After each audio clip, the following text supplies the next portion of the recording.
Sekarang kita dah pasang bateri. Kita akan cuba start. Alright, no problem.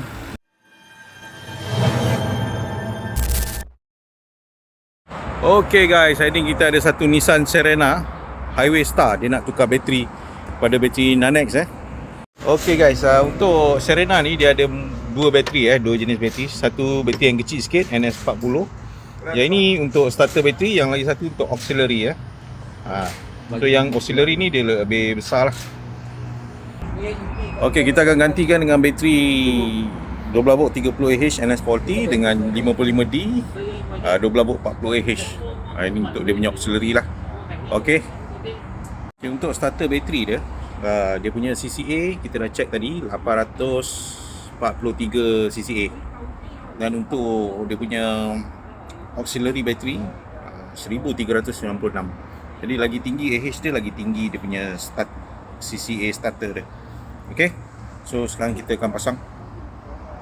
Okay, lagi satu untuk pengetahuan Nissan Serena Hybrid ni dia ada fungsi idle start stop, di mana bila dia pakai bateri Nanex ni, fungsi idle start stop tu tidak akan berfungsi. Sebab apa? ECU dia calibrate dengan bateri lead acid. Jadi bila pakai bateri sodium ion, dia punya charging profile tu adalah berbeza. Jadi dia tak dapat nak detect voltage drop untuk aktifkan fungsi idle start stop tu Bagi pengguna yang tak suka pakai fungsi idle start stop tu, jadi tak perlu risaulah. Sebab bateri ni memang dia tidak enable function ni.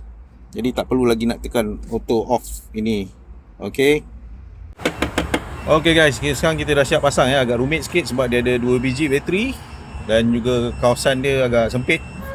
Okay, lepas ni kita akan cuba start Okay, sekarang kita dah pasang bateri. Kita akan cuba start.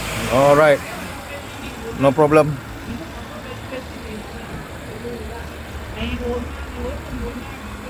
Jadi bagi sesiapa yang ingin mencari bateri Nanex atau bateri 12V, boleh hubungi kami di Nanex Energy ataupun datang saja ke kedai kami. Terima kasih.